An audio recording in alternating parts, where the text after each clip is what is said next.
ጽናት ጽናት ጽናት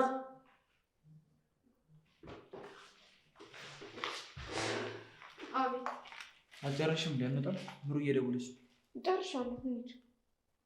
እንደዚህ ሆነሽ ነው የምትሄጂው? አዎ። ምን ያስጠላል? አይ ሳይሆን ስራ ለማገዝ ነው የምትሄጂው ብዬ። ቢጃማ ይዣለሁ።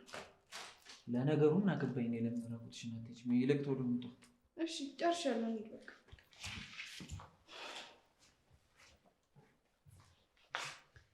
የኔ ቅናተኛ። አሁን ይሄ አለባበስ ምን ነው የሚያስቀናው? ኧረ ደግሞ ጥሎኝ እንዳይሄድ ልሂድ። ስራቸው በሙሉ የህፃን ነው። አስቢው አሁን ኪራ ጭራሽ ለሀሴት ሊዳር እንደሆነ ቢሰማም እንደሚል አስቢው ይነቅናል። እሱንማ መስማት የለበትም። በቃ እኛ ጋር ይቅር።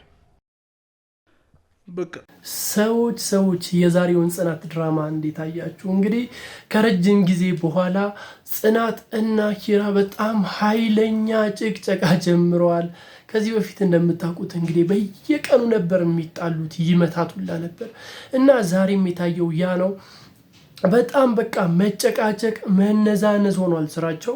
ብቻ በጣም ያስጠላል። ሁለቱም ውስጥ የፍቅር ፍላጎት አለ፣ በጣም የፍቅር ፍላጎት አለ፣ ይፈላለጋሉ። ነገር ግን ሁኔታዎች አንድ ላይ ለመሆን አላስቻላቸውም።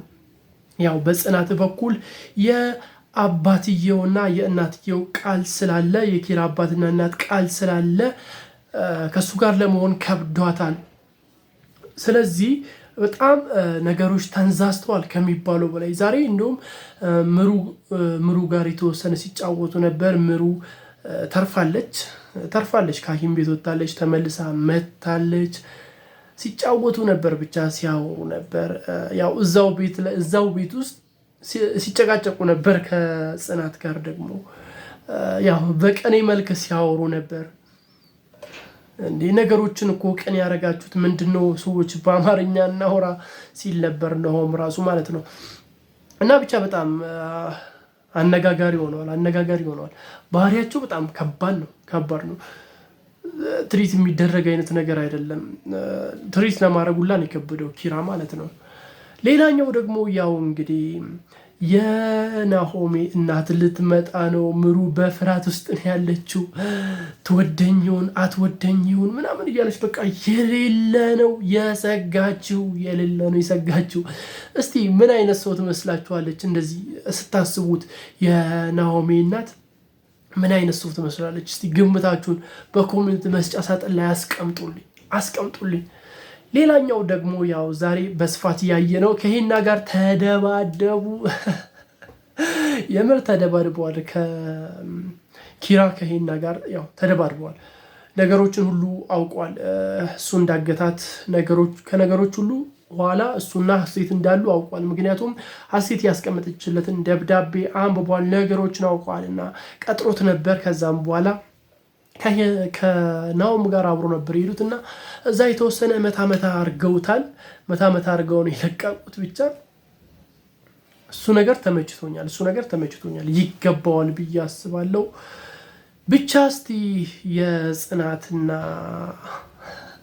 የኪራ ነገር በጣም ከብዷል። እንደውም ሰኒ አንድ ላይ ልታሳድራቸው ብላ አልቻለችም። የኪራ ቦታ ላይ አውቃ ተኝታ ስታበሳጫቸው ነበር እና ኪራ ውጭ ላይ ቁጭ ብሎ ነበር። ጽናት መታ ለምን ገብታ አተኛም ቦታዬ ላይ ሰኒ ተኝታለች፣ መኝታ ቤቱ ደግሞ ዝግ ነው ሲላት ነበር እና እኔ ጋ ተኛ ስትለው ነበር። በፍጹም አላደርግም እያላት ነበር። ብቻ በጣም ከባድ የሆነች ሴት ናት ሰኒ። የምር እንደሷ አላየውም።